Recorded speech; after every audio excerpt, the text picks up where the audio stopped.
All right, let's do this. Whoa, where's my microphone? There, it fell off. All right, there's my microphone. How's everybody? Not sure what happened there. How's everybody doing tonight? This is Unfound Live for June 3rd, 2024. It's already been a week since Memorial Day. I don't know where the time's going. Everything has been going pretty smoothly here. We've had absolutely beautiful weather here. And very little rain. Although not that we need any. Still, it seems pretty wet around here to me. But what do I know? So I have a fantastic show lined up tonight. Allow me to go through some of those items. I want to talk about an unfound disappearance that seemingly has been solved. And in fact, I think, what was it? Just on last week's show, was it, that I said, I just wonder, one of the intriguing parts about doing this podcast, when you're, of course, always covering nothing but unsolved disappearances, or maybe there's podcasts out there that cover nothing but unsolved murders or whatever. When you're covering nothing but unsolved murders, disappearance incidents,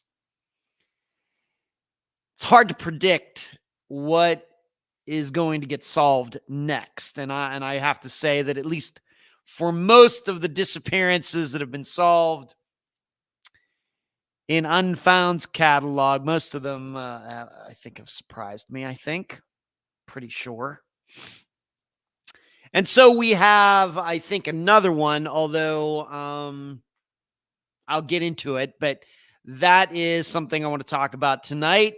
Want to go over the most recent Unfound now that has been released. Also want to, for all of you non-Patreon and YouTube supporters, I want to talk about the recent Found episode. Hopefully that will entice you to subscribe.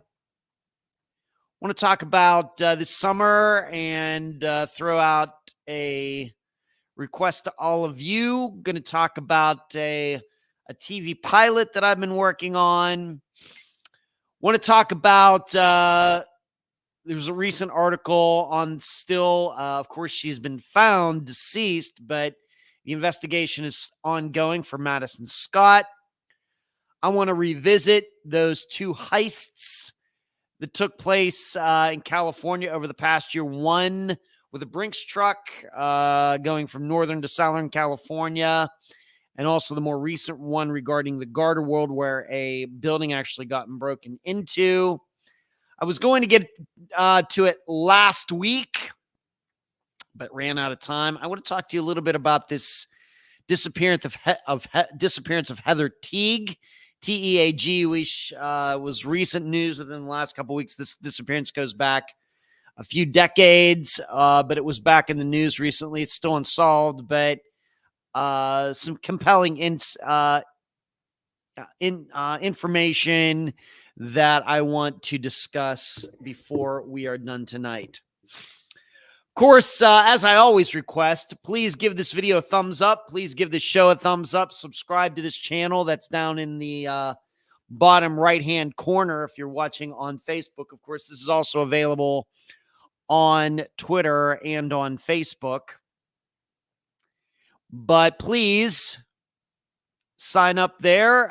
If you'd like to do that, hit the join button below on YouTube. Variety of ways that you can help out while you are watching tonight. Of course, one of the ways that I sometimes forget to mention is, of course, the super chat button can only be used on YouTube. And that would be hitting the $sign button at the bottom of the chat with the square around it. And you can contribute to Unfound that way if you'd like. If only a couple dollars, we would appreciate it. So I got a lot to talk about tonight. We'll see if I get to all of it. So what is going on with me since all of you saw me last? Well, it's my life is has quite a range of success over the last few months. I've not been playing my disc golf playing has not been very good. That one rounder that I played a month ago, 5 weeks ago over there, Picnic Island, was okay. But since then, I think I've kind of made a mess of it. I played a one rounder over here at Taylor on Saturday, got started at 2:00. Pretty average play from me, but frankly, I haven't been getting out and throwing much.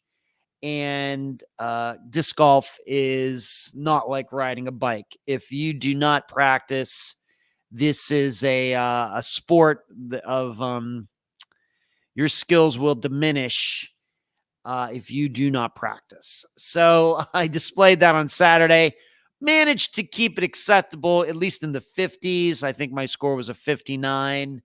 But Taylor is actually a course where really I should be scoring, 54, 53, 52, 51, somewhere in there. And that is just not how it went. So there's that.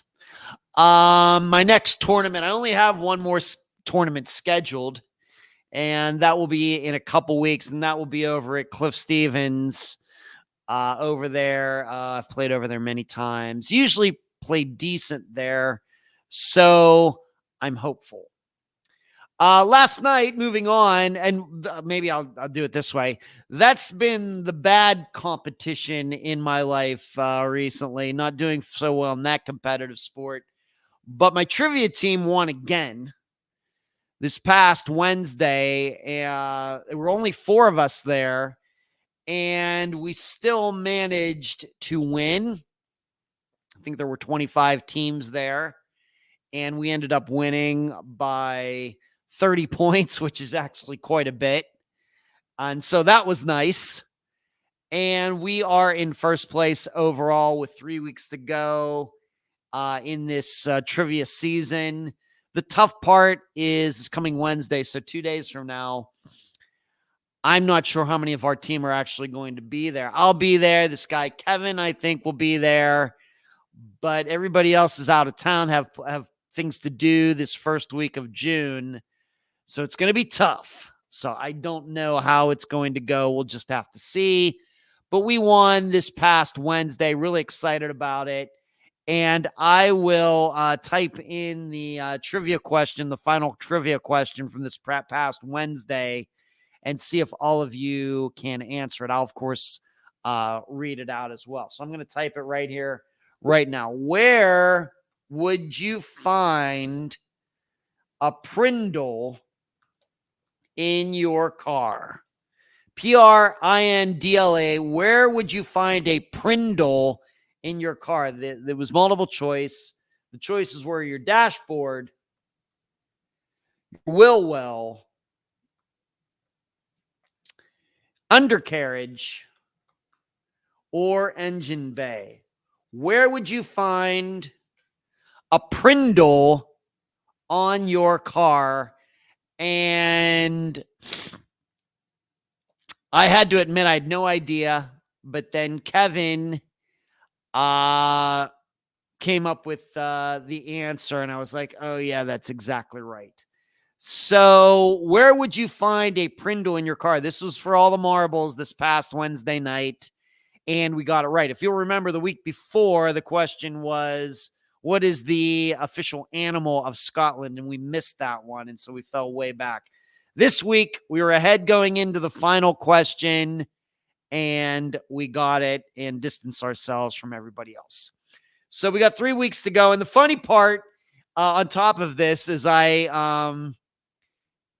don't know who does it, but there's a free newspaper that they always put down in the mailroom in this building where my box is. And I picked up one of those recently. And there was actually an article in there about trivia and trivia teams. And the guy's local, and he was writing about how his trivia team was getting beat by a team that he eventually thought was cheating. So I don't think he was going to where we go. But he was saying how much this team won. They had to be cheating. And then when cheating allegations were brought against this team, they didn't show up anymore. Not my team. So I actually ended up writing an email to this guy today and telling him that, hey, just because teams win a lot does not mean that the team is cheating. And I told him that over the last 12 years, I've been part of this team, and we've won a lot. I mean, a lot. And I told him we've never cheated once, ever. And I told him that some of the team members are current or former teachers at Largo High School here in Pinellas County. And he liked my message email to him so much that he's going to put it in as a letter to the editor. The next time this free newspaper comes out, he said, would you allow me to do that? I said, sure, go ahead. So that was kind of funny. Just coincidence that I picked this newspaper up, and there was an article about a team, the writer being on a trivia team somewhere here in Pinellas County. And obviously he's not going to the place that we've been going. Of course, Fat Cats went out of business about 4 months ago or something like that, 6 months ago. And now we're going to this place called Finley's, and we are winning there now. So let's see who's in here, and then I will continue. Hello, nephew Charlie. Karen, Kathy, what's going on? Thank you for moderating tonight, Cherie. Lisa, what's up with you? Glenn, coming to us from Georgia. Hazel, good to see you from New Zealand. Suzanne, good to see all of you. And then we got the trivia question there. Where would you find a Prindle in your car? Dashboard, wheel well, undercarriage, or engine bay? And then Kathy says very little about cars. That's okay, Kathy. Hello, Mary Jane from Maryland and Rockford. Good to see you. All right, and the final just personal stuff going on. Hello, Amy. Is I went to see the rock band Mr. Big last night. Went to see them right over, pointing in that direction, over there at the Capitol Theater last night with my buddy Dana. And this is the same theater where I saw Glenn Hughes the first time. And then this theater is also where I went to that true crime, that serial killer presentation, that show a little over a month ago. It's same theater. And Mr. Big, if you'll remember, they were big in the late 80s, early 90s. They did that song, I'm the One Who Wants to Be With You. That was kind of the big song for them. Of course, it was, somewhat of a ballad, but they are a pretty rocking group. And they have the song Addicted to That Rush. What is that song called? Green Tinted State of Mind. They did actually a David Lee Roth solo song called Shy Boy, because the bassist for Mr. Big used to play with David Lee Roth, and David Lee Roth's band after he left Van Halen. That guy's bassist name is Billy Sheehan. And it was a great show. Now, what was interesting, though, was who opened for him. Of course, I know some of you know the band Cheap Trick. The Dream Police, they live inside of my head. That group. I Want You to Want Me, that song. That's Cheap Trick. The lead singer, his name is Robin Zander. His son opened for Mr. Big. And he was just an acoustic guitar. It was pretty good. Didn't know a lot about the kid. Kind of sounds like his dad a little bit when he sings. His voice really not for my taste. But he was fine. And it's fitting because Robin Zander, lead singer of Cheap Trick, also in the Rock Hall of Fame now, he actually lives here in the area. He lives what they call Safety Harbor, which is north of me. He lives up there. It's well known that he lives up in that area. And so it was his son, I guess is in his 20s, opened for Mr. Big and did this acoustic set and started at 8 o'clock. I would say he went for 40 minutes, something like that. And then Mr. Big started, and they played a solid 2 hours. And it was really good. Think the place was pretty much packed for the most part, I think. So I'd been wanting to see them. I was actually supposed to go see them back in January, but they canceled for some reason. So they fitted, I guess, into their schedule. And I'm glad I got to see them. Great musicians, and really enjoyed the show. Had not seen them back when, late 80s, early 90s, when they, I guess, were popular. But it was a good show. Dana and I had a good time. So if you're into 80s music, late 80s, hair bands. So this group wasn't technically a hair band. If you're into them, remember them when they were popular. If they're coming to a town near you, I would recommend go seeing them. They certainly got a thumbs up from me. All right, so let's get into the true crime portion for the rest of the time. The rest of this hour and 45 minutes. You should know that I did not get any questions before the show started tonight. So if there's anything that's ever been on your mind that you've wanted to ask me, whether about the podcast or about anything, now is your opportunity to do so. Put something in the chat there tonight, and I promise I will get to it before we are done. So going back to the trivia question that I typed out there about 8 minutes ago, I'm going to give you the answer now. Where would you find a Prindle in your car? Well, some of you might have looked at that word Prindle and said, boy, that's a funny looking word. I don't know if that's a real English word or not. Well, it's a little bit of a trick question. Where you would find the Prindle, if you're really looking closely at that word Prindle, you will see Prindle. What does that also look like? That looks like your gear shift if you have an automatic car. And if you're looking from it from left to right, it goes PR, skip the I, goes to NDL, park, reverse, neutral, drive, and low gear. Prindle. That's that's kind of how you speak out the order of the gears on your automatic gear shift. So the answer would be, where would you find a Prindle in your car? You would find it on your dashboard, because that's where it usually displays.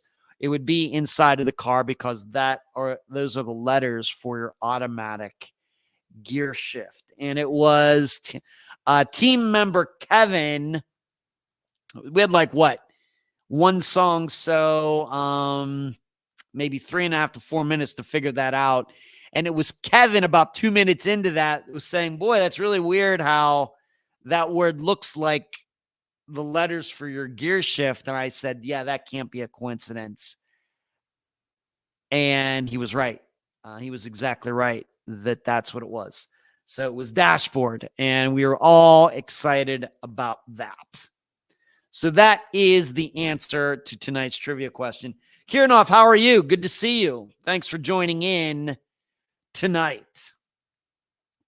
All right, let's get started. I'm just going to go right to the Ray Fosto Leppipoll. This was, of course, this past Friday's episode where I had 3 of his siblings, not all of his siblings, but 3 of his siblings, Janice, Chris, and Alex, as the guests. And you got to see them if you actually watched the episode on YouTube, here on YouTube. You actually got to see them. For everybody, you just got to hear them. And I thought they did a fantastic job. You should know that it's totally fine with me that if more than one person wants to appear at one time, it does make it easier when it's video. And so, because I can tell who's talking and kind of direct things, I guess, as the director of the interview. It's easier to direct everything when I can see everybody, in contrast to if we have to do that on audio and it's 2 or 3 people at one time. And then also because if they're all on the same phone line, the voices start getting kind of combined and everything. It can be a lot more difficult. So that they were all able to find a time when they all could get together on Zoom. And I think I maybe even stated during the interview, I actually did that interview at midnight. So that would have been in the early morning hours of that Saturday. So they were on 9 p.m. Eastern, and I'm at midnight, or 9 p.m. Pacific, and I'm at midnight Eastern. But you should know, I've done a couple interviews at 1, 2 in the morning because that was the only times that we could work out that would fit with a guest schedule. In fact, maybe we could go back to the episode where we covered the disappearance and Athol Turner in New Zealand. Big time difference there. And I think with that one, it was also like a weird time that his sister and I got together for that interview. So not totally, unique, but not rare. I've done that kind of before. So fine by me. As long as they're ready to go, I'm ready to go. And I think I did take a snooze like a couple hours before that to make sure that I was crisp for midnight. So it was great to have them on. All 3 of them wanted to come on and offer their insight. And I tried to give them all an opportunity to speak as much as they wanted to about what they knew about Ray's disappearance. Now, the tough thing for tonight's Ray Fosto Leppipoll, which is I put in the discussion group like I do on every Saturday, the day after an episode comes out, is that we've not done the think tank yet. So I can't quite compare and contrast. I'm going to wait till next week. And in fact, I'm not going to tell you my particular theory on it either, on Ray's disappearance. But I will tell you overwhelmingly in the poll on the discussion group on Facebook, overwhelmingly, people think that his disappearance has everything to do with the custody issue that was going on, and thinking that somebody connected to Gina caused the disappearance. That is what the poll in the discussion group is saying right now. The think tank, and if you'd like to be a member of the think tank, of course, it's going right there along the bottom of the screen. Patreon.com/Unfound Podcast. Sign up at the $12 a month level, and you will become a member. Would love to have you on Sunday evenings. Love to see you in there, where you get to offer your own insights into the think tank for that week. Of course, when you sign up, you get access to all of the old think tanks, and I think we started that at the beginning of 2019. So you would have a lot of stuff to cover in your spare time should you want to do that, with everything that was said in prior think tanks. But patreon.com/Unfound Podcast. Didn't get to do it last night, but of course I went to this concert. We're going to do the think tank tomorrow night at 9 p.m. Eastern, and I will reveal the results of that next week. I will also then reveal my insight into, just give you the generalities of the blog that I write also at patreon.com. Once again, /Unfound Podcast.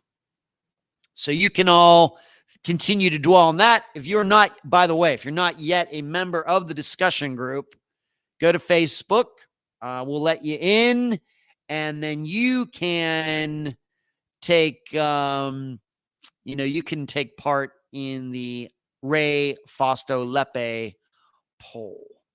So what's everybody saying here so far? Hazel's moneying my teammate Kevin, trivia teammate Kevin, for his great answer. True. I agree, Hazel. Amy says it was a great episode. The Lepe episode was a great episode. Hazel says that as well. Rockford says it's interesting because the fact pattern has John Spira qualities about it. Kinda. You could see it that way, John Rockford. That's interesting. That's interesting insight. And you should know what Rockford is displaying there. That's one of the things that we do in the think tank. We compare and contrast disappearances. Very common for us to do that. Kind of remember other disappearances that are similar to the one we're talking about that week. Hazel says, my belief is Gina didn't want to share child with Ray. Even if she had custody, she wanted a new partner to be baby daddy, which of course is what happened. Very, very sad. Okay. Hazel says it's the woman said version of the man said. Interesting. And then Kathy, who's also a think tank member, agrees with Rockford regarding similars to John Spira. Some of you remember, hopefully all of you will remember that John Spira's disappearance is the one we featured not that long ago, within the past, 6 months, disappearance out of Chicago, where he also seemingly disappeared from his place of employment. And although he wasn't having any custody issues, he might have been having some marriage issues and some things, maybe some work issues, maybe a little different than what was going on with Ray. But in both situations, the missing persons vehicles were found at their place of employment. So something to think about, certainly think about there. All right, moving on. This is big news. This is big news, and I don't know if this is, it's resolved in one way, but it's not totally resolved in another. And it's very interesting because for YouTube and Patreon supporters who are monetarily support through their subscriptions to additional content that I provide on YouTube and on Patreon, all of them know that just recently, within the last 2 weeks, I did a video on the top 10 toughest unfound disappearances for me to analyze. Given what we know about the missing person, given what we know about the circumstances, everything that was going on, what are the top 10 that have been the hardest to this point for me to analyze? And it is so weird and strange, and I don't know, coincidental or whatever word you want to use, that Trevor Nichols is on that top 10 list. And now we have Trevor Nichols news. Now, to remind some of you, maybe you don't remember, maybe some of you who haven't gotten to that episode yet, maybe new to the podcast, welcome, by the way. Trevor Nichols was in the Army. He was stationed in New York. He was married. He had a child. And he was getting moved from New York to Kansas. And so he's going from Fort Drum, New York, to some Army base in Kansas.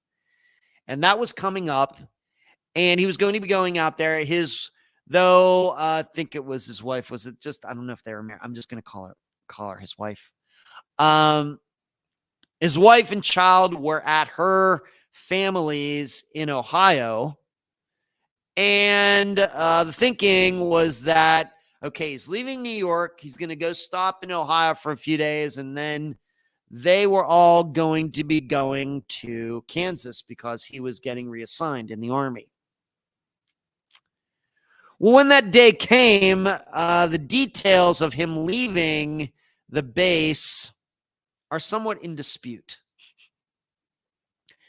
And did he leave? Didn't he leave? He left the base. Some of his buddies found him in a Burger King sitting there all by himself. And then others said they actually saw him get into a train, and there was allegedly a video of this, which I've never seen. I've never even seen a screenshot. kind of very murky details. And he never did end up seeing his wife and child in Ohio, and he went missing. And this is not like from 20 years ago. This is like within the last 10 years that this happened. And that just looking back at it, and I, as you know, I keep stats on these things. I keep track of these things. I don't like forgetting these things. Trevor Nichols has always been one of those that a lot of different possibilities. Does something go weird between him and his buddies? I have to admit that if you go back and listen to that episode, you might read between the lines and see that his mother, who was the guest, might have thought that, did he really get to Ohio and something happened there? Did his in-laws do something to him? Or did he run off? Was it an accident? Was it suicide? A lot of different possibilities. Very, very difficult to analyze given the information that was out there. Well, now it turns out that pretty sure that Trevor was alive in 2022. So I think he went missing in 2015. So 7 years after he went missing, in 2022, so that's already 2 years ago now, something was going on there. There's a picture of him. And his mother, Erin, who was the guest of Unfound, it's been a few years now. What was that, 2020, 2019 now? I think that was in the fall of 2019 or 2020. I think that episode came out. That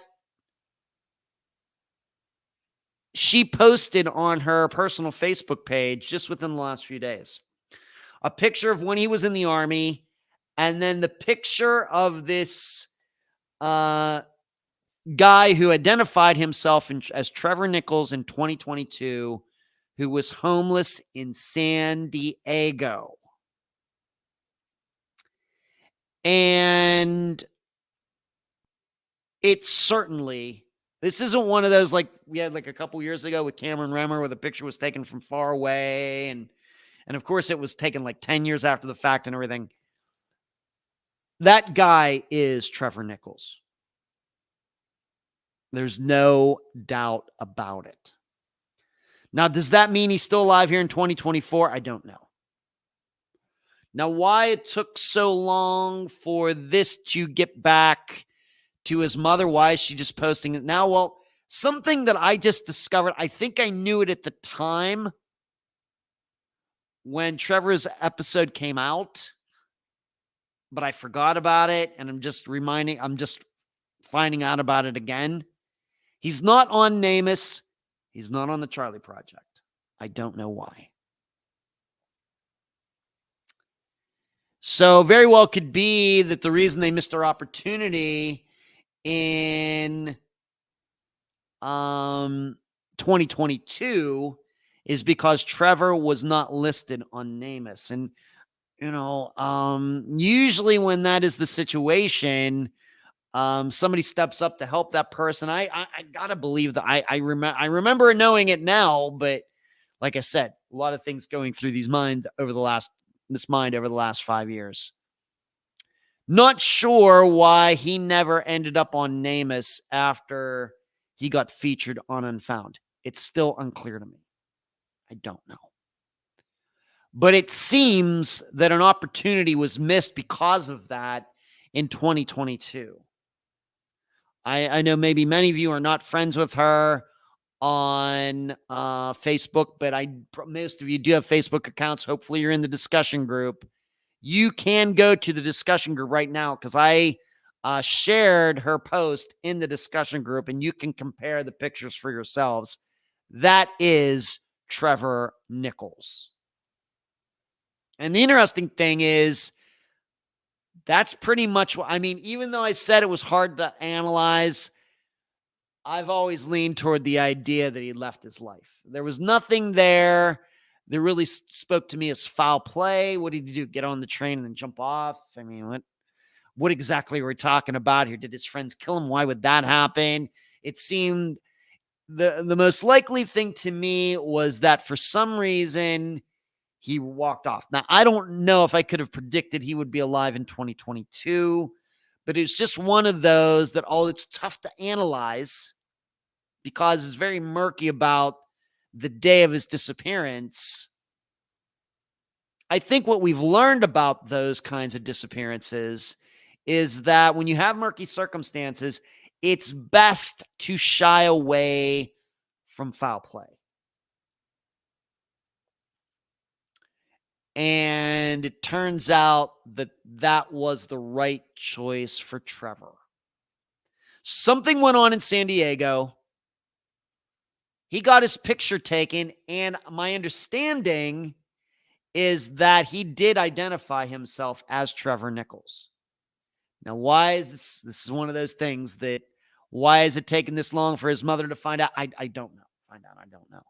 But coincidentally, I think that she is headed to California for some reason. She had some trip to California planned anyway. So I don't know if she's going to go down there and try to track him. I don't know. I've not spoken to her about it, so I don't know. But it seems that in 2022, Trevor Nichols was still alive. Now, what happened? I was thinking, I did not go back and check my Trevor Nichols notes. I will tell you that. But I will tell you, I don't remember the topic of mental health or anything being an issue in that conversation. Of course, with military members and PTSD, we know how prevalent that is. But I just don't think that there was any serious talk about him, blowing off his wife and child because he had some mental illness or anything. I really don't remember that as being part of the conversation. Maybe you go back and listen to that interview. I could be totally wrong. Like I said, over time, some of the details slip from my mind. It just was not one of those disappearances where I started thinking really deeply. When I think about it now, mental health issues is not something that jumps into my mind. So I guess this is a surprise. On the other hand, it's not a surprise because this is kind of the way I was leaning anyway, because of what I already said before, that the details were just kind of murky. There was just nothing that really pointed to foul play or anything else. So what are we talking about? So please go to the discussion group if you would like to, the Facebook discussion group, and compare pictures for yourself and see what you think. But wow, I'm pretty sure that picture from 2022 is Trevor Nichols. So what happened? Maybe he had some psychotic break. Maybe he's AWOL. I guess he is. I mean, he left the military without being allowed to do so. So once you do that, you're always going to be in trouble. Is there a statute of limitations on that? I don't know.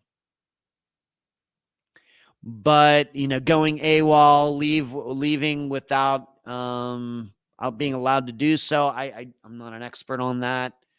But I know that can be a pretty serious charge if you get caught within a certain amount of time. But if you get caught 10 years down the road, 20 years down the road, do they do anything? So I'm just not sure about that. I don't remember him, any talk of him not liking the military. Maybe he wanted to get out, and I really don't know. I really don't know. I'm hoping that he'll come back to his family or something. Maybe he knows these military charges, if they're still current, if he could still be charged with something, then that would certainly get in the way of him coming back to society, I guess you might put it. But it seems he was in San Diego in 2022. I don't know how long he was there, but that's where he was in 2022. I keep saying it. You just don't know when things like this are going to break. There's no way, even though I do the podcast, and for many of these disappearances, maybe I know certain things that all of you don't, just because family doesn't want to put it on the record or whatever else. I will tell you, though, still, almost always surprised when these things happen. It was not something that I saw coming. Maybe an exception, maybe going the opposite direction. Natasha and Susan Carter, of course, the result of that was not a surprise. A lot of people believed that Larry Webb killed them. And really, that had been on the back burner for a long time. So I don't know if I was really shocked. Whereas with Trevor Nichols, gotta admit, I was a little surprised, even though I did kind of think, well, he walked off, but that could mean a lot of different things. He could have changed his identity, got a new job, or gone to Canada, whatever else. He could have committed suicide. It could be a lot of different things. So it seems Trevor Nichols was still alive in 2022 in San Diego. Why they didn't put it all together between New York and California, I think it's because he's not on NamUs. Now, why that is, I don't know. So that's big news. Let's see. Rosie, I want to thank you for covering Aiden Clune's case and being so kind and wonderful to his mama, Amy. You're very welcome, Rosie.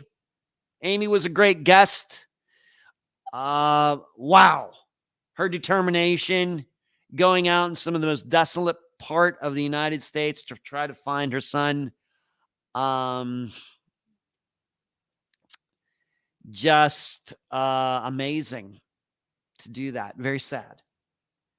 But to go out there, get people together, keep going out there, miles and miles into that area where there's, of course, they run into some people once in a while, like we talked about, but no, once you leave your car and you start walking out into the desert, it's a dangerous place. And of course, now that it's getting to be summer, it's going to be 110, 120, whatever it gets out there. I don't know if they're going to go do that now, but yeah, just, she was a great guest. And so I thank you, Rosie. Thank you for that. You had to FaceTime with the boys. All right. That's fine. Nephew Charlie. Hazel, I guess Trevor had a mental break. So many military guys have issues after serving. I do hope for him to be reconciled with his mama. We don't know yet, Hazel. Of course, that's a choice. It's a decent theory, very certainly possible. But Hazel, unfortunately, we also have to think about maybe just didn't want to be in the military anymore. Maybe he did not want to be a father anymore. Maybe he didn't want to have a woman in his life anymore. We don't know. We really don't know. What complicates everything, Hazel, is, of course, the military part of it. This isn't a guy who just left his job, as an accountant or an engineer or a teacher. He left the military, and there are penalties for doing that, at least here in the United States. And so at least at this point, it clouds the issue a little bit. But it's good that he's still alive, at least in 2022. I don't know if he's still alive now in 2024. I'll be honest, I couldn't see an exact likeness on Facebook, but that's situations. Then the situations are different. Rockford, if you've heard of my New Life Excel file I sent you, I had Trevor in my more likely than not category to walking off, which means over 50% of chance of having started a new life. I will have to check that, Rockford. That makes all the sense in the world, though. I think that I really don't remember what the poll said back at that time, what people thought happened to Trevor. But I do know just in general, the public usually dismisses walk-off scenarios. They happen a lot more than the public realizes, trying to change that perception. Of course, that's kind of the talk that we had a couple weeks ago with Brianna Maitland. So I'm guessing that people probably thought there was some sort of foul play but I think by you putting that in that category, I think that shows how smart you are about these disappearances. Kathy says, Rockford, Kathy's saying she thought that Trevor harmed himself. Yep. Hello, Mary. What's going on? Good for you to catch the live show tonight. Thank you. Hazel says, I guess I just correlate ending up homeless as having mental health issues. So often people can hide it well. By the way, I've had a breakdown before and continually need to work on my mental health. Hopefully you continue to do that, Hazel, and stay strong.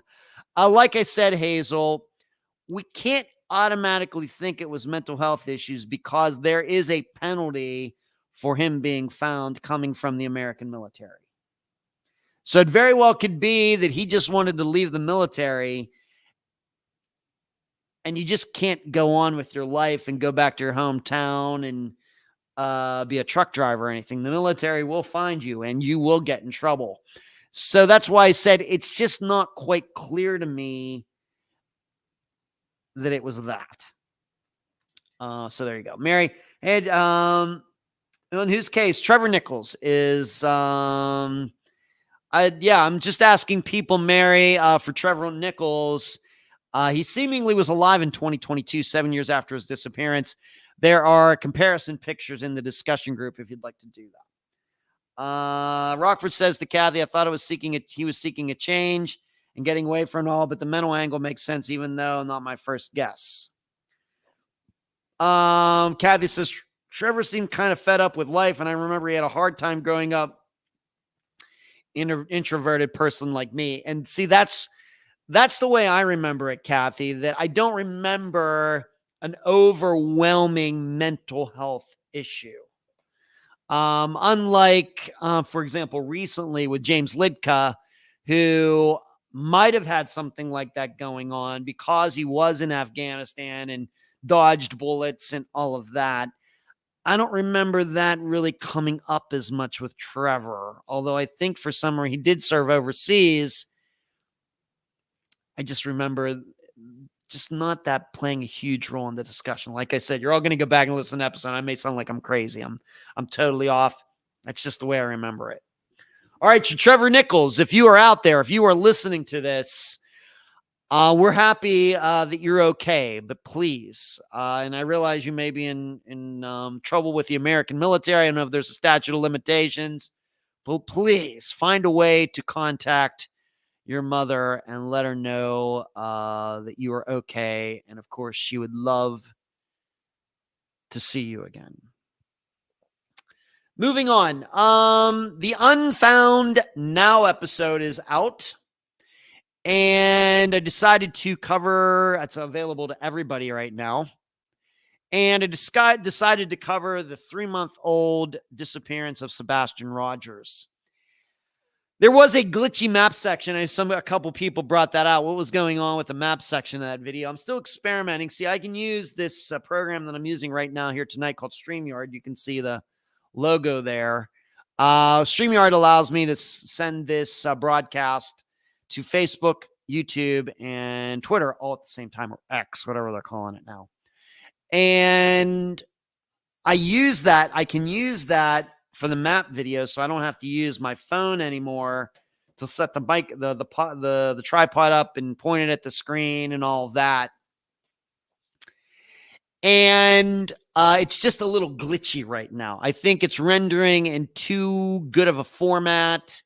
And I think that I'm finding on my HP to do that, I also have to shut down all the other programs so the computer can use all of its memory and power to make sure everything goes smoothly. So I'm sorry about that. I think, though, that you got the gist of the point I was making with the map, at least the map section. Of course, the rest of it, just the audio part's fine. But the map section, a little glitchy. But in looking at it, I think my point was made. What really adds in a big question mark in his disappearance is his autism. I do try to study up as much as I can before I make these Unfound Nows, but it's not of course, as good a job I can do for the regular podcast episodes because I get to talk to the parents and get to mull things over and everything else. Whereas with the Unfound Nows, I just strictly use articles and things that are already out there. And it's just hard for me to tell how autistic he is, because I think that should play a huge factor in determining what could have happened to him. And what I mean by that is there, of course, are people who are so autistic, have such what I would call a severe case of it, that, of course, they can't manage their lives. They're nonverbal, and they will need help their entire lives. In addition, because of that, they don't have a conception of like life and death. They don't necessarily know what is suicide. That's not something that they would understand. Whereas there are other people who have been diagnosed with autism who have a lesser case of it, who can manage their lives, can have jobs and things, and they do understand, harming myself, or as a teenager, I don't like being here, I'm going to take off. Whereas there's just kids with autism that is so severe, they can't process that. Just not sure where Sebastian is on that spectrum, and that's what of course they call it. And although I read a little bit about it, I couldn't get anything that was what I would say factual.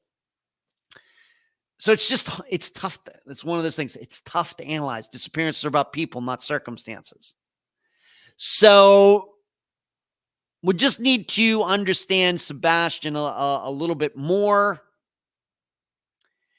to really determine, was he capable of putting it in his head, I don't like what's going on in my house, I'm going to run off. And as I did in that Unfound Now episode, compared to Devin Bond, who did not have autism or anything else. He was depressed. He was suicidal. I think because of this problem, he liked this girl, and that girl's family didn't like him, something going on like that. And what did he do? He took the family's gun. He committed suicide. Horrible. Can't imagine it. That, though, situation, a little easier to theorize on, look into, understand than Sebastian's. If we're going to talk about teenagers and leaving home at the middle of the night or whatever. So please check that out. That is on the YouTube channel right now. And like I said, I apologize for the glitchy map section, but in watching it, it's only 10 minutes of a 40-minute video. And like I said, looking at it, just got to be patient with a little bit. You'll be fine. You'll completely understand the points that I'm trying to make in looking at the map. Mary says about Trevor Nichols. Wow, so he's possibly been hiding or avoiding the military, finding him. So I'll check that out. Very possible that he's avoiding the military. I mean, we have to realize something. Going back to Trevor Nichols, maybe I should have stated this before. Just because somebody leaves the military without authorization does not mean that person has a mental health issue. There are some people that just don't want to be there anymore, and they run off, and they just hope they don't get caught. We have to realize that. And just like we realized going back to like the 1960s with the Vietnam War, a lot of people, mostly men, who got drafted, they didn't want to get drafted. They went to Canada. They got the heck out of the United States. And then it was in the late 70s, Jimmy Carter gave them all amnesty. So if they wanted to come back to the United States, they could. So none of them got in trouble. So there are people who avoided the draft, don't want to do their military service, on and on and on. People who have signed up like for reserves, then don't show up. Just because these things happen, that doesn't necessarily mean it's a mental health issue. And in fact, although I've never been in the military, I have to tell you, my impression is the odds tell me it's much more likely when people duck out on their service, it's not because of mental health issues. It's just by choice. It's not because they're suicidal or they have PTSD or anything. They just don't want to be there anymore. So keep that in mind. I have no idea what to say for Trevor specifically, but you have to understand the statistics on this. So going back to Sebastian Rogers, yeah, please check that out. And let me know what you think. We've got the comments section open on most, if not all, of the YouTube videos now. So hopefully you will watch that / listen to it. And then please want to know what you think what went on with Sebastian Rogers. I will tell you already some comments in there that it seems to me that comments made to me that still people are suspicious of his mother. Of course, the story is she heard a bump in there. He was supposed to be already asleep. She says something, go to sleep or anything, and that's the last thing that happened. She gets up the next morning. He's not there. And as I state in the episode, we know when kids go missing, kids have harm done to them. It's usually by people they know, and parents are doing a lot of this. But we also have to remember that as the children get older, from 5 to 8 to 12 to 15, the older the child, the less likelihood that a parent is involved in the harming of a child or the disappearance of a child. Why? Well, at some point, the kids are getting bigger, they're getting faster, they're getting stronger, they can fight back. The reason so many 5-year-olds go missing and their parents care is because 5-year-olds can't fight back, and neither can 8-year-olds, maybe even 10-year-olds. But you start getting to 12 years old, 15 years old, and that's why I think when we start thinking about disappearances of children, quote unquote children, unfortunately, we put them all into the same category as being under 18 because that's like generally what we consider to be of legal age, at least to vote. And of course, 21, at least in the United States, for drinking. But of course, states have their own laws. What's rape? What's not rape? How old does the person have to be? But that's not the law definition of child is not good enough. It's not precise enough for disappearances. And in fact, we need, I would say there should be like 3 different categories. So we have newborn to maybe like 5 years old, where, they really don't understand violence. They don't have the ability to get away. And then you have like 5 to 10 where they understand what violence is, but they don't have the ability to get away. And then you have like that 11 to 15 or 17, whatever age. And then that's the age of they understand violence and they do have the ability to get away or fight back. That's really how it should be divided up. It really should. And I think if we did that regarding crime against children and everything, this would really give us a more accurate idea of what is going on with violence against children in the United States. To my knowledge, no country breaks it down like that. But for purposes of disappearances and really analyzing what goes on in child abuse, everything, I'd like to see the ages broke down a little finer. Let me see here. Hazel says, got the gist in the map despite the sound glitch. Well, that's fantastic. Thank you. Sebastian, Kathy claims, is looking at the parents, the mom and stepfather. Okay. Mary, did you interview a family member of his recently, or is an older episode? I will certainly check and look out for that, though. For the Unfound Nows, Mary, I just look at news stories and just analyze the news stories. For Trevor Nichols, I don't know which one you're asking about, Mary. Trevor Nichols' episode was one that came out in the fall or late summer fall of either 2019 or 2020, and his mother was the guest. Rockford says, thanks for all the extra content. You certainly keep your audience on its toes. That is just one of my jobs, Rockford. Poor Sebastian, caught in a family crossfire, in my opinion. Okay. Kathy, but Sebastian is autistic. Yeah, I just talked about that. It's a big factor. He couldn't survive on his own nor be independent. At least the teenage autistic boys I've known. Like I said, Kathy, it just depends to me on how autistic was he. How autistic was he? And I know there's a talk out there, but I've not seen anything that I would say is factual. I see a lot of opinions. I don't know what necessarily the facts are on it. We know, it's a wide range of autistic people. So we just don't know. Don't know. If you want to believe that his mother and the stepfather had something to do with his disappearance, I'm not here to get in the way of that. But I think we need to just realize that he was autistic. That plays a role. I'm just not sure what role it is because we don't have the specifics on his autism. Mary, Trevor Nichols. Okay, I'll look it up. That's so sad. Either way, family missing him. Yeah, Trevor Nichols. That's an actual podcast episode that you can find on iTunes, Spotify, right here on YouTube. And his mother, Erin, was the guest. All right, moving on. The newest Found episode for subscribers on YouTube and Patreon is out. And for anybody who would be interested in it, please sign up. I look at disappearance to the discovery of mass murder who murdered his family, John List. Remember, he went missing after he murdered his family and successfully pulled that off for 18 years before America's Most Wanted came along and caught him by airing him and his picture. And I go through all of that.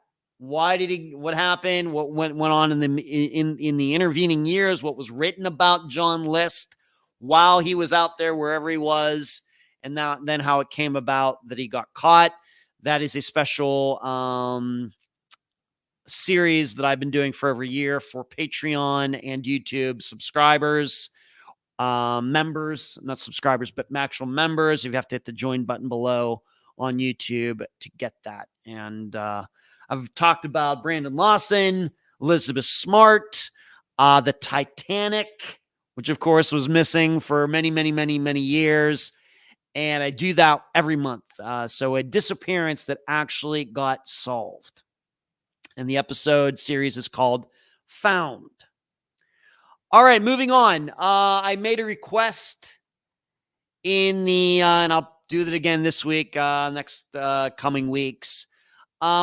Sometime this summer, I'll be doing another revisitation episode. I do this maybe 3 or 4 times a year. I always want to make sure that families know that we don't forget them, especially those people who are still missing. And that some of the revisitation episodes I've done was Lucinda Hewells, Ashley Kohler, a couple of the recent ones that I've done. And I've already had a request for Kristen Modafferi. So if you would like me to revisit an episode, and what revisitation, if some of you are listening, what the heck's that? That's when I take a week to play the original interview whenever it was done. And then I offer new commentary. We give it another look. Now that we're all a little more educated than we were when the episode came out. So Kristen Modafferi is one in particular that caught my eye, that somebody messaged me. I also I might be thinking about Angie Yarnell, being that her mother died recently. I think I've stated that could be a revisitation episode. So I am taking suggestions right now. You might be wondering, well, what's the criteria? I will tell you. Here's the criteria for an episode of Unfound to be revisited. It must be an episode that came out originally in the first 2 years of the podcast. So from September 2016 to September 2018. It still must be unresolved. So nobody's been charged with anything. No remains have been found. And that it has not been revisited before. That is the criteria. So we have to go way back. Of course, we're coming up on the 8-year anniversary in September of 2024. So this is going back like 6-7 years, almost 8 years into Unfound's history, September 2016 to September 2018. Of course, the first episode was Susie Lyle, and then 2 years from that. So if you go back and look at that, so it gives you a choice of about, I'm going to guess about 80 some disappearances. Now, remember, some of those have been solved now. Some of those have already been revisited. So those would probably drop out. So maybe we're down to like 65 now or something like that. So we still have quite a few that can be revisited. So if there's one that's really sticking with you, that you think that we should give it another shot, re-air the episode, or at least the interview, and I'll do some new commentary looking at it with fresh eyes here in 2024. Please email me at unfoundpodcast@gmail.com with your suggestion, or just, type it out right here in the chat. It could get recorded that way as well. And Lisa's saying that the Trevor Nichols episode came out August 30th, 2019. Yeah, so right before, that was right before Labor Day. I guess that would have been Labor Day weekend. And I remember that was right before I went to Canada. That was right. I would have been going to Orlando to play in the disc golf tournament over there. And then I ended up going to Canada with my dad and my buddy Doug and his son. That was a good year. Okay. Thank you for listing that, Lisa. So if you have an episode that you'd like for Unfound to replay with new commentary, please let me know. Moving on, one more thing, and then I want to get into some of this national news stuff that really has nothing to do with Unfound. And that's how by the way, if you've ever wondered, how do I break down the information I put together for this live show? It's like the opener, what's going on, kind of things in my own personal life. Then it's Unfound stuff that I have on a list. And then all the non-Unfound stuff that just catches my eye in the news or whatever. And then, of course, before we're done tonight, I will talk about this Friday's episode. But one more thing regarding Unfound is that finally got some time, because I've been able to work ahead a little bit, and I haven't mentioned this for quite a while, but I still have this idea for a missing persons fiction show. So like Law and Order or something like that. And some of you have been around for quite a while when I used to talk about this a lot more. I have a lot of problems with the way disappearances are represented in fiction. I'm not talking about the TV show Disappeared or anything like that. All that, I have problems with that. But I'm talking like, what was that show called, Without a Trace? That's a horrible, I mean, I know people liked it. It was a popular show, but from a missing person standpoint, it was a horrible show. Now that I do disappearances and I've seen some reruns of that show, I'm like, boy, that show is really, really bad. Not representative of disappearances at all. Without a Trace, thank you, Hazel, yes. And even some of these movies, like, what was the one with Ben Affleck in it? What, Gone Baby Gone or Gone Girl or whatever? I know that they are clever movies. I don't dispute that. I'm not disputing that some of them might have been good mysteries and everything, but I still believe that you could create a really good fiction show for like Netflix or Amazon Prime or something like that, and it really be interesting, be a good drama show that represents missing persons cases in a realistic manner. I still believe that. And I'm not going to give away my entire idea, but it's kind of a mixture between the idea that I came up with, because I'm a huge fan of both of these shows. And this just kind of shows you how my brain works. Imagine a show that's a mixture between The X-Files I know a lot of you are X-Files fans out there. And in fact, I think I've shown you before my X-Files picture right over. It's the first picture you see when you walk into my condo. It's a picture signed by Gillian Anderson and David Duchovny. Was a big fan of that show. Even though I'm not I don't believe in ghosts and UFOs and everything, huge fan of that show. A mixture between the X-Files and the old TV show from the 1970s, Hawaii Five-0. I know that seems like, what? What are you talking about, Ed? What is this? How could you ever combine those two shows? How would that even work? Because Hawaii Five-0, hardcore realistic, I know is in Hawaii, everything. And then you have this sci-fi show. What are you talking about? Well, we know with disappearances, as we've learned, that sometimes you get a resolution to a disappearance, but it's not totally a resolution. And that's the way the X-Files. You go back and watch the X-Files, even though you'd have like what they call a standalone episode. At the end, there was always still like a question mark of what exactly they caught the person or whatever was going on, but still they leave at the end after that hour and there's still like a question mark. There's still something that doesn't seem right, but the file gets closed. That's the way disappearances are. Look at Crystal Morrison's. We know that she's dead. We know that it wasn't foul play, but how exactly did she end up in those woods a mile away from her work? That's just an example. I guess we could talk about Tom Brown. We know where his Durango was found, right there on the edge of Canadian Texas, but how did he end up, how did 30% of his remains wind up 30 miles or 12 miles away? How did that happen?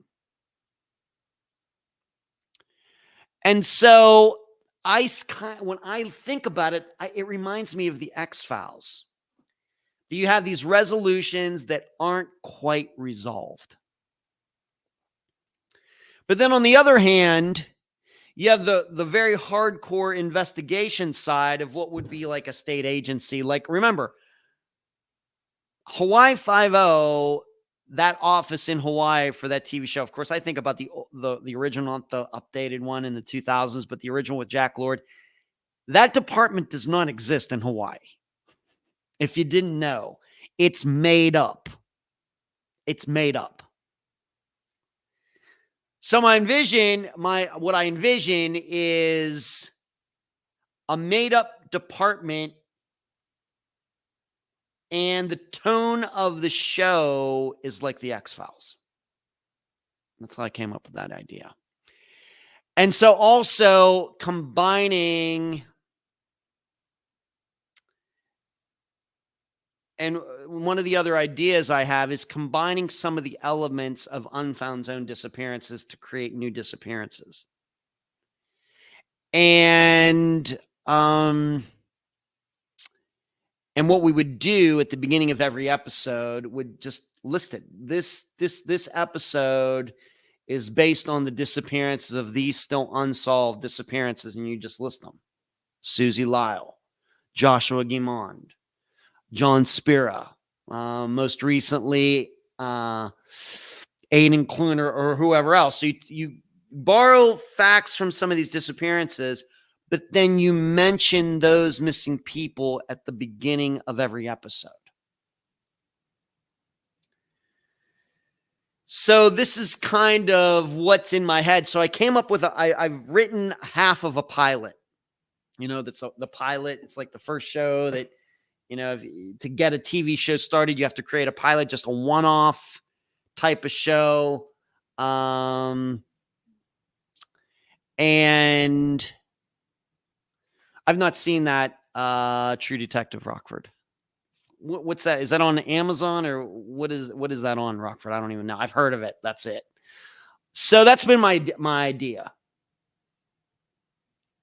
And continuing to work on it. I've worked on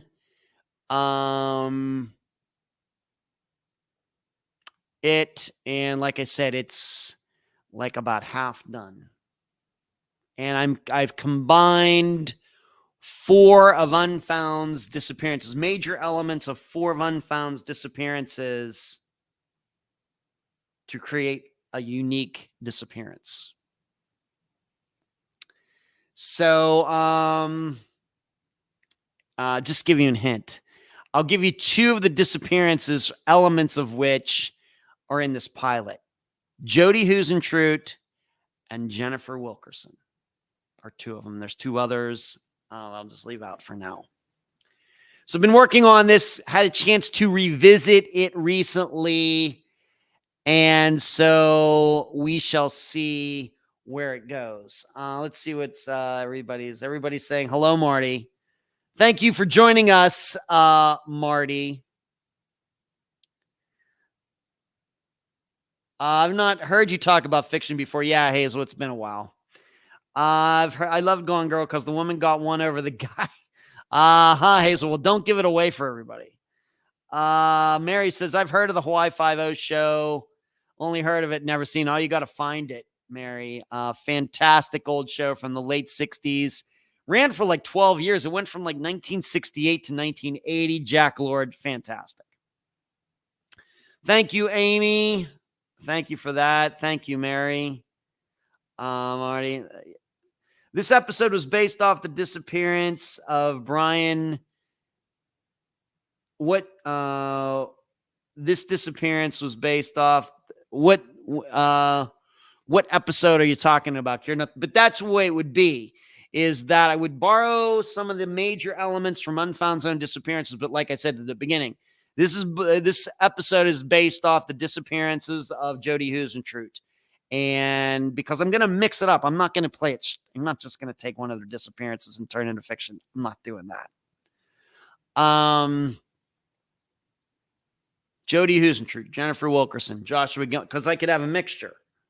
So you could make sure that the viewers understand that these people are still missing. Elements of their disappearances are being used in this episode, but these people are still missing. So you can raise awareness and do a fiction show at the same time. I thought I have not seen it. HBO, don't get HBO, unfortunately. Thank you, Hazel. As a resident Hawaii viewer, hello, Kieran. It's a great show. Okay. Yeah, I love seeing old school Hawaii from the 1970s. It's fantastic.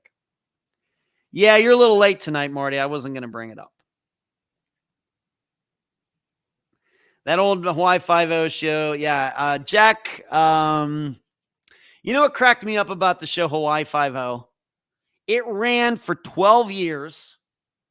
Jack Lord never changed his picture in the opening credits. You know, many people realize that the helicopter comes in and he's standing on top of that hotel and then he kind of spins around. He's right there. They used that same shot and picture the entire 12 years. So he's getting older. He's still using his picture from 1968. I don't know. Yeah, Hawaii Five was. Yeah, Freevee. Yes, it is available. That's how I've gotten to watch it. Yeah, it's on Freevee or Paramount Plus. Yeah, and I have both of those, Charlie. Yeah. You had your honeymoon in Hawaii. Stayed in Maui. Okay, gotcha. All right, let's move on to a few non-unfound things. So that's my idea. I'm going to continue to work on it, and hopefully we can turn it into something here. But that is the idea. Madison Scott. I don't know where the time goes, but do you know it's been a year now since her remains were found? Remember, that was shocking news. It's still shocking. She was missing all those years. And then all of a sudden, RCMP goes out on somebody's property and digs her up. That's been over a year now. Like I said, I don't know where the time goes. But the issue is, still nobody has been charged with anything. So I'm going to read this. For 13 years, the mystery of what happened to Madison Scott haunted the community of Vanderhoof. British Columbia, which is about 80 kilometers, so about 56 miles west of Prince George and 530 kilometers north of Vancouver. Described as a vibrant 20-year-old, Scott vanished from a remote campsite in May 2011. A dozen years later, in May 2023, her remains were discovered at a rural property about 16 kilometers from where she went missing, so about 10 miles. Not close. Now, 1 year after the tragic discovery, there are still no answers about her disappearance and death. Scott disappeared after celebrating a friend's birthday at Hogsback Lake, a group campsite popular with locals that's roughly 25 kilometers southeast of Vanderhoof. I don't know why they put all these miles in here. Scott had been texting with her parents during the party, but they could not reach her the next day. She was reported missing on May 29th when her tent and truck were found abandoned at the campsite. There were extensive searches by air, ground, and water using helicopters, horses, and all-terrain vehicles. The exhaustive campaign to find Scott. Why does this article sound like it was written by AI? Continued for 12 years. Missing posters with Scott's face featured on billboards across northern British Columbia. Her family offered a $100,000 reward. And there were annual searches and international media coverage. But answers about how Scott disappeared and why she died remained elusive. Then 1 year ago this week, there was a first break in the case. RCMP said Scott's remains had been found on a rural property about 10 miles from the campsite where she was last seen. Police provided no details, saying only that they were now serving a search warrant on the property. For more than 3 weeks, RCMP cruisers, unmarked trucks, and a white tent canopy were visible from a gravel road near the property. The community mourned Scott's death publicly, with the municipal flag at Vanderhoof City Hall lowered to half-mast. And many local people believed the mystery surrounding Scott's disappearance and death would soon be solved and charges filed. In a statement posted to social media this week, the Scott family said, while finding Maddie has yielded some relief, it has generated many other questions that remain unsolved. We are very grateful for the ongoing support and love we've had over the past 13 years. We are not wavering in our belief that justice will be obtained. The RCMP declined a CBC News interview this week. In a written statement Tuesday, RCMP North District Corporal Madonna Saunderson said police appreciate the public's interest in the case and hope to provides further details in the future. Vanderhoof Mayor Kevin Moutre says he has full confidence in the RCMP. Lynn Stewart, is a woman's counselor and executive director of the Amanika Safe Home Society in Vanderhoof, where she works with women experiencing violence. Stewart says Scott's death is a tragedy that's part of a pattern of violence against women in the area, and she wants answers from police, so she's grinding her own axe there. What we hear from the ladies that we serve and from people who are friends with Madison is just a frustration, a lot of concern. Why did it take so long to find her? Oh my. Now there is this belief. Why is it taking this long? Realize these things take time, but what is disheartening is the complete lack of information. In the written statement, RCMP said a special major crime unit is working with the Vanderhoof Detachment on an investigation that remains active and ongoing. RCMP says they need further help to find justice and are seeking tips and new information from the public about Madison's disappearance. So here's let's see what's everybody's saying. It was about. Yeah, Amy said Jack Lord never. Well, he did age, Amy. He did age, and you really can tell. That's what makes it so funny. Marty says it's been crazy. It's been a year already since Madison was found. Yes. Now the tough part for me here in the United States is that it's not as easy to get information on properties in Canada. The databases that I use to find out who owns property and going back 20, 30, 40 years sometimes or whatever can only be used for properties in the United States. And then even some states, it's a little hard to do that. Just depends. So I've been trying over the last few days, knowing this live show was coming up, was trying to find out, well, who owns this property? It is private property. Somebody owns it. And have not been able to find out who owns the property. Now, I did read something on Web Sleuths, if you want to believe it, that the property is owned by two people who were last seen at the campground. I don't know if this is true or not. I'm just telling you what it said. It's just hard to understand. Of course, you don't need to be a missing persons expert to know this. You don't need to host a podcast for almost 8 years, true crime podcast, to know this or anything. But it's hard to understand. She's found on that property. There is no chance that she walked there. She was buried. And a year later, no charges have been filed.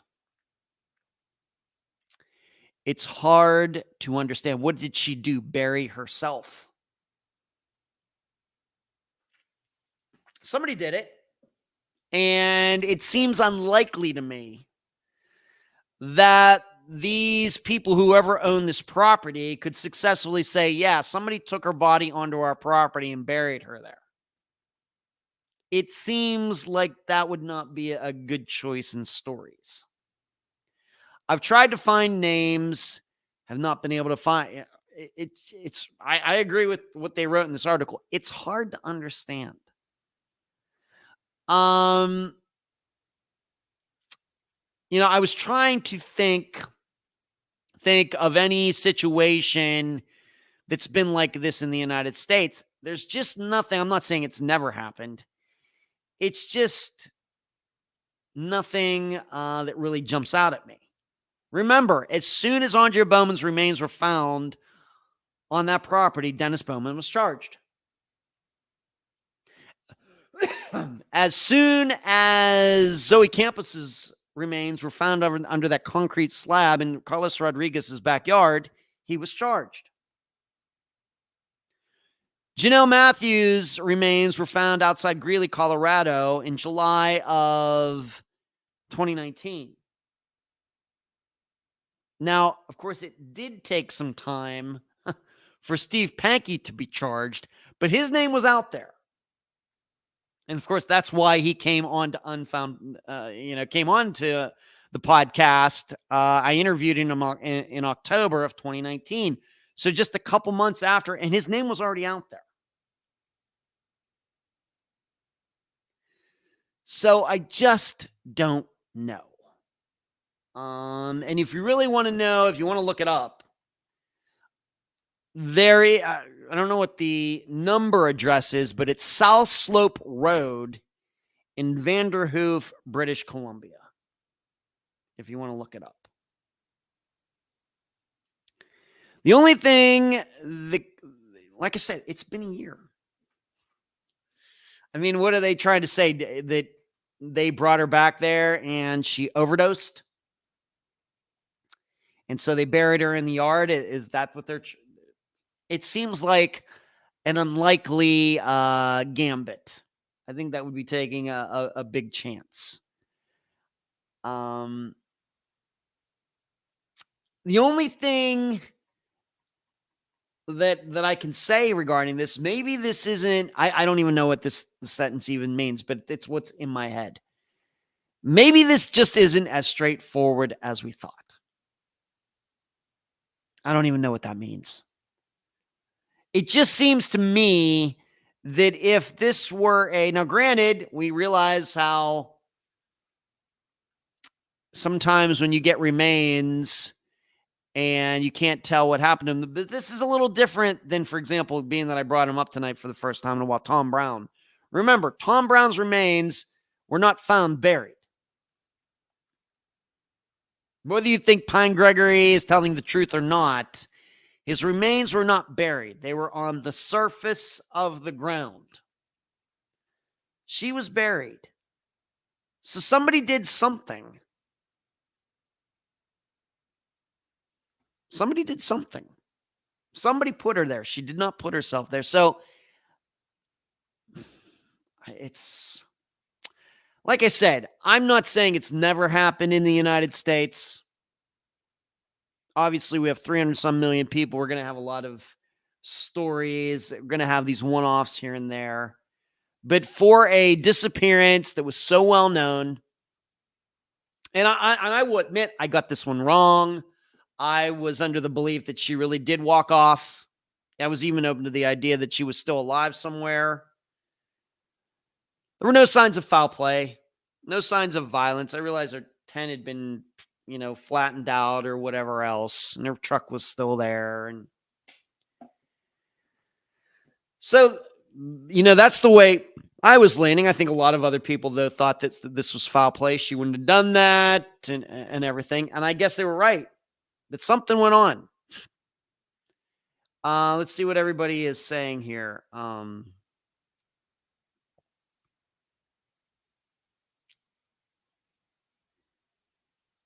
Hazel says it's very hard to understand how if people connected to the party align with people connected to the land. I know. Why charges haven't been laid. Okay, since we have now covered Mr. Big in Canada, I have to recommend looking into how Canada law enforcement has used a strategy called Mr. Big to catch criminals. It's pretty cool. Yeah, that's funny. Loretta, that was my mother's name, by the way. Two brothers own it, and they were hauled in for interrogation at the very beginning of the investigation, but were released. What do you think about it? What do you think? You seem to be following it, Loretta. What do you think? What's going on here? Can you, any insight into this? Obviously, you've been following this. Because I had to think it's on, even with Steve Pankey, maybe we can understand delay because she wasn't found on Steve's property. In fact, I state to this day, nobody's ever been able to connect Steve Pankey to that piece of property where she was found buried. It's for another day. By the way, I did write Steve a letter this week. I've not gotten anything back from him yet. So, Loretta, if you have any insight into this, are these two brothers connected? Are they from a prominent family? What are we thinking here? Marty, you would think should be an easy connection, but apparently it must be more difficult. Clearly, there's more than what's being said in the news. What are we thinking here? That they took her back to their place and she OD'd and then they tried to cover it up by burying her?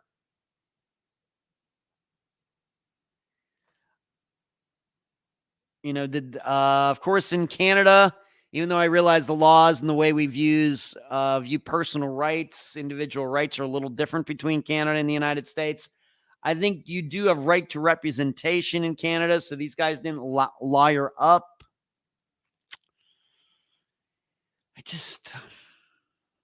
You just kind of get that feeling that there's something. Her death must not be as straightforward as two guys took her, something happened, they murdered her and put her on their land. You'd think if that was the situation, they could have figured that out in the past year. You would think. So, once again, Loretta, if you have any insight into that, I'd love to read what you have to say. So that's Madison Scott. Year in. Of course, this time next week, somebody could get charged. They could get charged. 10 people could get charged. I don't know. I just think the expectation, and I do not think it's an extravagant one. I don't think it's extravagant to think that somebody should have been charged with something by now. But well, we're taking our time. I guess you are. We're going to get it right. We're taking our time. No argument. I guess we can't argue with that. All right, moving on. I meant to talk about this disappearance last week, and that is Heather Teague, Teague. This is a disappearance from many years ago, and it just got into the news. It's still unsolved. There's a development in the case of a missing tri-state woman. This comes from Henderson, Kentucky. A different agency is now getting involved in the investigation into Heather Teague's disappearance. She went missing from Newburgh Beach in Henderson County nearly 29 years ago. Her mother, Sarah, has never stopped fighting for answers. I think I want to try to get Sarah on Unfound. Officials say now the Special Prosecutions Division of the Kentucky Attorney General's Office We'll go over Kentucky State Police's investigation and will handle any probable or possible prosecution in the case. Sarah tells us she now feels like all the messages she sent in have been read in Heather's case now with some help. This is a surprise, and it was such a wonderful surprise that happened like this. I've never given up. I know that there's a day set aside where we're going to get Heather back. That's all I want, said Sarah. And I have to admit, being that I've known this name, I was thinking that I'd spoken to her family at some point in the past, and we just didn't get together for the interview. I've not, because you should know, I keep track of every single person I've ever spoken to for this podcast. I've never spoken to anybody in Heather's family, and in fact, it doesn't even look like I've ever tried to reach out to them. I'm going to do that. So if you're unfamiliar with, this is where unique circumstances. This is from Charlie Project. Let me just read. Rockford says, why couldn't someone else have had access to that land? That's my guess about why they're having a problem. Oh, for Madison Scott, I'm not saying that that's not possible, Rockford. I just don't think it's very probable. You know. We all know. Here's what we all know, Rockford. The best situation in these is for the body to never be found anywhere. That's best for everybody, except for the family. That's what you're. If this is a murder, the best choice is to make Madison disappear forever and not take the chance. In addition, Rockford, what are the odds these guys have been living on their property for 12 years and never came across a freshly dug hole? I don't know how big properties. I've looked at the property. It's not that big. So, don't know. Loretta, I'm in Canada. I believe she was sweet talked into a ride, then assaulted. Okay. Thank you, Loretta. Heather Teague was sunbathing at Newburgh Beach in Henderson County, Kentucky on August 26, 1995. A witness was observing the beach area, so some ogler probably with binoculars or something, through a telescope from across the Ohio River at approximately 12:45. The witness told authorities that he saw a white guy approach Teague at the time. The abductor allegedly grabbed Teague by the hair and dragged her into the woods off of Newburgh Beach at gunpoint. The abductor was approximately 6 feet tall and weighed 210 to 230 pounds. He had brown hair and bushy brown beard. He was wearing jeans and did not have a shirt on. He was also reported to be wearing a wig and a mosquito net at the time he abducted Teague. So there's some ogler checking her out just coincidentally at the time that she gets taken away. Authorities searched the Newburgh Beach area later in the day and discovered part of Teague's bathing suit near the alleged abduction site. Additional evidence was also located, but nothing investigators found could lead them to Teague's whereabouts. She has never been heard from again. Marvin Ray Deal, a resident of Henderson County, was pulled over in a routine traffic stop after Teague's disappearance. He drove a red and white Ford Bronco, which was identical to a vehicle a witness reported was parked next to Teague's car on Newburgh Beach. A photo of him is posted with this case summary. Authorities discovered a hair resembling Teague's, 2 guns, 2 knives, duct tape, rubber gloves, and rope in Deal's vehicle at the time of his traffic stop. The truck had bloodstains on the inside tailgate. Deal was also strongly resembled the composite sketch made of Teague's abductor. Investigators received several tips connecting Deal to Teague's case in August 95 and arrived at his home to question him. Deal reportedly told his wife to leave the residence after becoming alerted to law enforcement's presence. He then committed suicide by shooting himself before officers could enter his home. And you should know that when his wife was later asked about all this, she pled the fifth. Another possible suspect in Teague's case is Christopher Below, B-E-L-O-W, like the regular word Below, B-E-L-O-W, a native of Henderson, Kentucky. A photograph of him is also posted. He pled guilty to attempted involuntary manslaughter in connection with the 1991 death of Catherine Fetzer and is serving a prison sentence of 11 to 18 years for the crime. Fetzer's body has never been found, but Below confessed to shooting her and pled guilty to attempted involuntary manslaughter. He's also considered a possible suspect in the disappearance of Mary Cousteau, Shailene Farrell, and Christina Porco. Investigators believe Below may have attacked other women who physically resembled Fetzer. Both Teague and Fetzer had long dark hair and were about 5 feet and 100 pounds, just little women. Below was known to be in the general area when Teague was abducted, but shortly after her disappearance on the same day Dill committed suicide, he left to Kentucky. He, Dill, and Teague share some acquaintances. So we have a situation. What sticks out to me is, of course, here we have a situation where somebody actually sees her get abducted, and it still is unsolved almost 30 years later. Now, regarding this hair in Dill's truck, it says resembled it.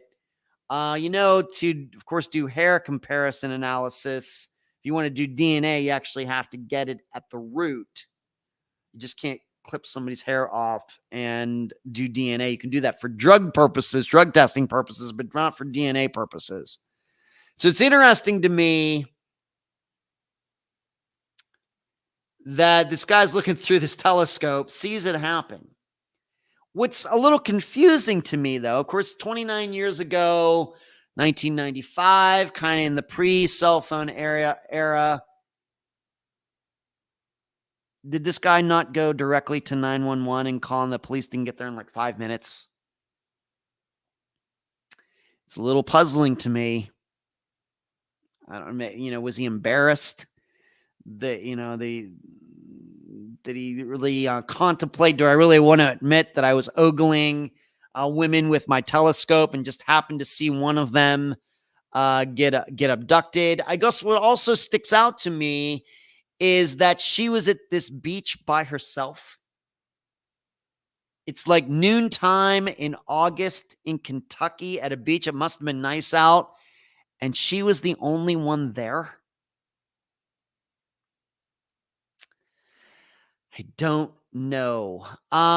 These are questions, of course, I would love to talk to her family. Maybe I'll get to do that, see if I can track them down. But my perception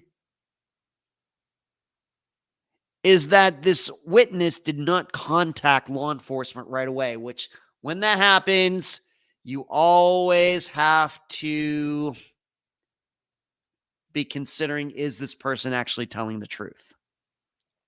Are we sure the person we're talking to is not the person who abducted Heather Teague? Could it be that this guy was watching her from a telescope, saw her, she's over there by herself, and he decides to drive over there? See, this is the way my mind thinks. Because, we have a similar situation like where I live. Some of you know that I live right on the beach. I'm up here on the 8th floor. The Gulf of Mexico is right there. My balcony is right here. And then probably another 400 feet is where the Gulf water is, right there. I know. It's pretty nice. But I can tell you that if I was out there on my balcony sitting there, and I'm so close to the beach, I don't need binoculars or anything to see what's going on down there. If I saw a woman out there by herself, some guy comes along and is like dragging her off the beach, I can tell you I would call 911. I can guarantee you there would be a cop out on Gulf Boulevard before this guy could ever get the woman to a car where the street is.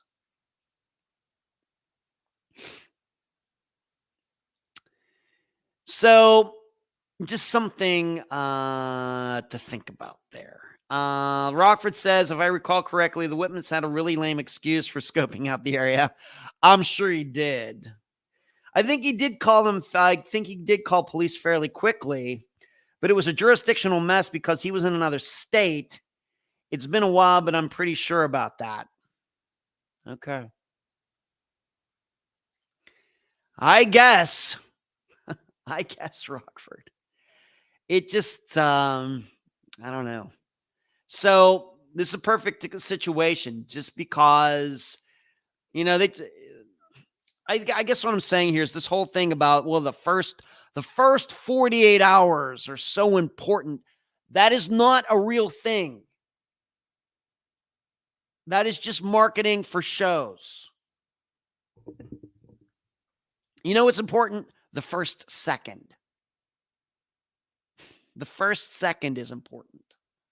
That's when the problems start. Not, well, the first 40 hours, you don't do anything in those first 48 hours, man. It just goes cold so quickly. It can happen way before that. 48 hours is forever in disappearances. Forever. We had Tiffany Johnson. She went missing within a minute. Her disappearance is still unsolved. Now, granted, her ex-boyfriend is in jail for a kidnapping, but her remains have still never been found. She was only out of sight from her brother for a minute. She's missing. She's gone. Unfortunately, most likely dead. A minute. Remember Clasindra Hall? That goes back to the first days of Unfound. Maybe that might make a good revisitation episode. She had to walk from that guy's house back to her house. What, a 5-minute walk? Gone. 48 hours is forever. Here, whatever this was, a couple minutes, forever. I just want all of you to realize that 48 hours is just a TV show. I know it's an actual TV show, and I used to watch it back in the day myself, but that's not a real thing. It's just marketing. So Heather Teague, I think I need to put this on my list of families that I need to reach out to. I'd certainly want to get, delve into this a little bit more so I can understand all of this. Maybe Rockfree, maybe right, jurisdictional issue or whatever, but still. I'd want to look at how close is the beach to the parking lot. Why was she the only person there that day? A lot of things that pop into my mind. What are the odds that she's there on a day by herself and this guy just happens to come along and see her there? I don't know. Seems fairly unlikely. Fairly unlikely. Something's going on here. And I mean, are we to believe that this Dill guy and this Below guy, and I read some places, maybe they did this together? Did the one guy go out and get her and the other guy was waiting in the car? I guess it's possible. I don't know. But it's certainly telling when they went to go talk to that one guy and committed suicide. Maybe that's all we need to know. But still, I'd like some more specifics. All right, moving on, having in these heist updates. There was a documentary done on that, Rockford? Okay. If you're keeping track, there's 2 California heists that made it so much into the news over the past year. They're still unsolved. Of course, we go back to last year, if not the year before, we had the Brinks car heist. Remember that there was some sort of jewelry show in Northern California, and all the jewelry got put in a Brinks truck that it was being moved down to Southern California for some other type of show or something. And 2 drivers in this Brinks truck, they pulled over. I don't think there was necessarily anything unusual about them stopping at this rest area. And the one guy took a snooze in the truck. The other guy went in to get something to eat. He wasn't gone that long. By the time he came back out, the Brinks truck in the back had been broken into, and a bunch of the jewelry had been stolen. And it's not been tracked down yet. So this was not a situation where whoever stole this went to the nearest pawn shop and started taking, 10% of the word just to get the cash quick, just to get out of there. That is not what happened here. Of course, a lot of ideas regarding this. Could this have been an inside job? Certainly possible. What are the odds that whoever did break into this truck would know that they were going to stop there. Did they get followed? And I'm sure they went back through some traffic cams or security cams or something from the actual show where the jewelry originally was. Was anybody following this Brinks truck? What exactly was the plan? How did they know that the truck was going to stop there? How did they know that the truck was going to stop in an area where it would be easy to break into it, that nobody else would see? How did they know that one guy would be sleeping and the other guy went in to get something to eat? These seem to be things that could not be predicted. Still, this was a successful heist. And then that leads back to the drivers. But I have to admit, if one of the drivers or both of the drivers were involved in this, would this not have been all solved by now? You would think. Now, some of the controversy regarding all of this has been there's a lawsuit between Brinks and the owners of the jewelry, which, dare I say, could actually maybe make it look, could one of these or some of these jewelers arranged for their own stuff to be stolen? And the reason I say that is because, of course, all this stuff is insured. And, of course, the more expensive the stuff is, the higher the insurance cost is. Well, what has been found out after the fact, after all of this jewelry got stolen, is that these jewelers, now there's separate jewelers, not just one jeweler had all this jewelry in one person or one company or one business got ripped off. It was a conglomeration of businesses that had their stuff ripped off. Well, it turned out that most, if not all of them, had underinsured their merchandise.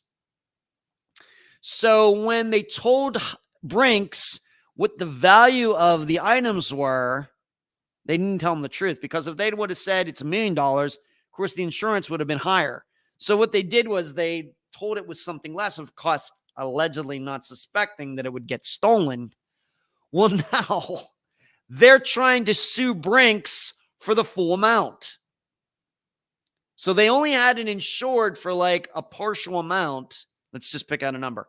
It was worth $1 million. They only said the items were worth $500,000, but now they're suing Brinks and they want their full $1 million back.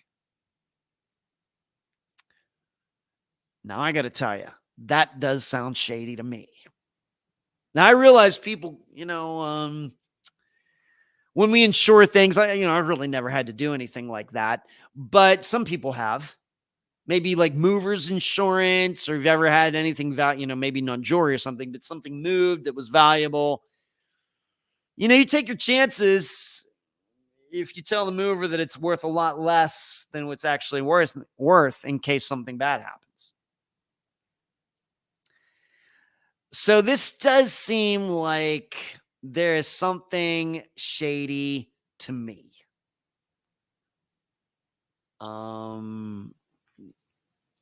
Mary says, so the first 20 to 40 to 72 hours are honestly no more important than the rest. I literally thought that was kind of a proven thing. No. I think we've covered enough disappearances on Unfound, Mary, to say that 48 hours, the first 48 are the most important. No, the first minute, the first second is important. I mean, you look at how many disappearances that we've featured where people were discovered to be missing within an hour or two. Many still unsolved. And you're talking 48 hours. That's forever. Crank says, inside job, backfired, the insurance scheme. Yeah, and then Hazel said, sounds shady. I agree. So that's still unsolved. That's the one still hanging out there. And then the other one was the Garda World heist, which happened at a actual building in LA much more recently this year. And that looks like a situation, also kind of a, could be an inside job where it's obvious to me, and I think a lot of other people, that somebody was testing the security response of the local police. Because what had been going on that day was somebody somehow was tripping off the alarm at that place. And the cops kept showing up, finding nothing. And everybody at Garda World and the police and everything said, well, you know what? This just must be some sort of glitch or something. Who knows? And these kept doing it. They kept somehow setting off this alarm to the point when the police weren't showing up, when they figured out the police weren't going to show up anymore, that's when they broke into the place. Pretty ingenious, dare I say. Pretty ingenious. In fact, it's so ingenious that I got to think that it's probably been done before. Gotta be. And in fact, I might even think maybe this has been the way somebody, you know, if there's a heist in a movie or something like that, that this has been done that way. So it's kind of like Peter crying wolf. You cry wolf so many times, nobody cares anymore. That's kind of what went on here. They broke right into there, got whatever it's still kind of it's kind of unknown how much stuff got taken, what the value amount, everything, unlike with the Brinks heist, where we kind of know what it was insured for and what it was actually valued at, what it was real value was. So these are still unsolved. You would think in this era of DNA and cameras and social media and everything else that this kind of stuff would get solved pretty quickly, but that is not the situation. I think they'll eventually get solved. Of course, probably people said that about the Gardner Museum in Boston that got ripped off of those paintings. That's still unsolved 35 years later. But it's much easier to hide art and people store it and put it on walls and just look at it. Whereas you start stealing jewelry and money, people want to spend that stuff. And that's what gets you in trouble. So those are still hanging out there if you had forgotten. All right, let's move to this Friday's episode. Let's see here. Mary, well, yeah, I definitely agree, though. I guess I never really thought about it. I've heard that way too many times. Yeah, it's just a marketing ploy, Mary. It's marketing. Hazel can get good ideas from movies how to commit the perfect crime, I suppose. Life imitating art or art imitating life, Hazel. Sometimes it's hard to tell. Robert, hey, I can't let the interview observation go. Ed, did you catch that Ray's brother revealed that Ray is a Penguins fan? We actually talked about that. It was a part that got edited out of the interview. We're right in the middle of the interview, Rockford. I asked Chris, are you wearing a Pirates hat? He goes, yeah, I am. And in fact, their entire family are all huge Pittsburgh sports fans, Penguins, Steelers, and Pirates. So that actually got I couldn't resist it anymore. And that's part that got edited out. I'd say about 40 minutes into the interview or something. I just couldn't hold off any longer. But yes, Rockford. So this Friday, we're going to Ohio. We're going to Parma, Ohio, kind of near Cleveland. We're going to cover the disappearance of Elaine Johnson. And if you haven't noticed, this is the first female disappearance we've been at in a while. We went how many weeks in a row? Let me look here. With nothing but men that was not planned. So the last female who we featured, or Brianna, I guess Brianna Maitland, but we went Ricky, David, Steve, and Joe, Aiden, and then we had Brianna, but then we had James and Ray, covering a lot of guys recently, it just seems to me. So she went missing sometime after November 22nd of 1990, more likely closer to November 30th. And her daughter, Jody, is the guest. And I think for some of you who are very, very have those great memories, are probably going to think of the disappearance of, although it wasn't featured on, it was on Unfound Now, but not on the podcast. Remember Heidi Plank, the woman who went missing? She went to her son's football game, then left at halftime. And then she was later seen walking her dog in downtown LA. And then her dog was found on the 28th floor, whatever it was, of that high-rise building. Remember that? I think Elaine's disappearance is going to remind you of that. Because she went missing, and when her family, her daughter, finally figured out that her mother was missing, she went over to the high-rise where Elaine lived, and it was like a 4-story, 5-story building. And Elaine's clothes were found in the washer and dryer on that floor, but she was never seen again. And so during this interview, we do have a conversation about the trash chute in this building, just so you know. So you can start looking that up. I don't know what the name of the episode is going to be yet. I'm going to work on that tomorrow. But Elaine Johnson, Parma, Ohio. The date that's out there is November 22nd, but it was much closer to like November 30th, and we get into that. And her daughter, Jody, is the guest. She did a fantastic interview, both audio and video.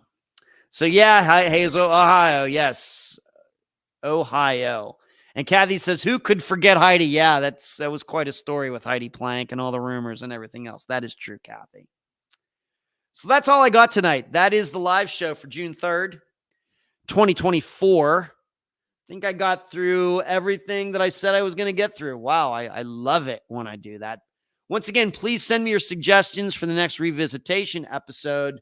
Please sign up at patreon.com/Unfound Podcast. I think you may just like what you find there. We're going to do the think tank tomorrow night. Really looking forward to that. Check out Unfound Now with Sebastian Rogers. And that's all I got. Thank you so much, everybody, giving the show a little bit of your time tonight. And you all have a very safe, beautiful week. I hope you have a great start to your summer.